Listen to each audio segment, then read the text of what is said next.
To the Filipino people, this is my State of the Nation address. Our nation is on the brink of destruction, with government corruption at its highest point, the rapidly increasing crime rates, and the rising prices of food, fuel, and electricity.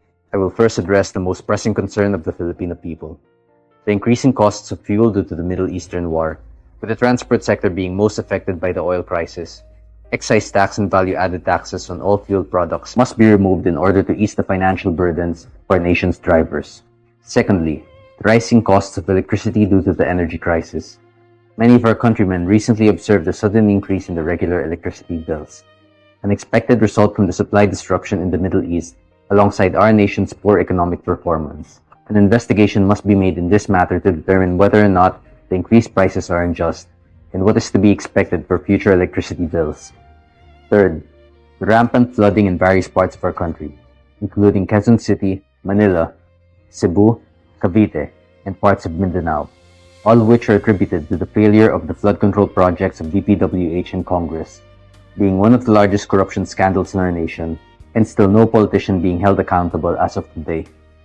This ties on to the fourth matter to discuss: our national corruption reaching its highest point, with the majority of our government receiving very low trust and approval ratings from the Filipino people, and low foreign investments due to the massive distrust and bleak financial growth forecasts of our nation and government.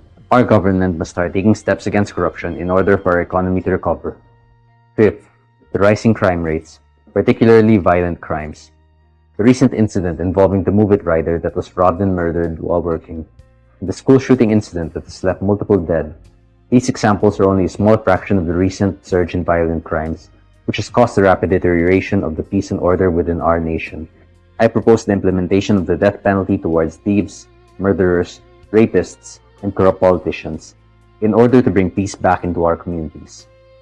6. Tax silica, while potentially greatly benefiting our local economy, must be handled with extreme caution. The required energy and water for its daily operations must be balanced with the needs of the residents surrounding the site of the data centers, and environmental laws must be strictly applied to limit the long-term consequences of this project. 7th, the Senate Impeachment Court.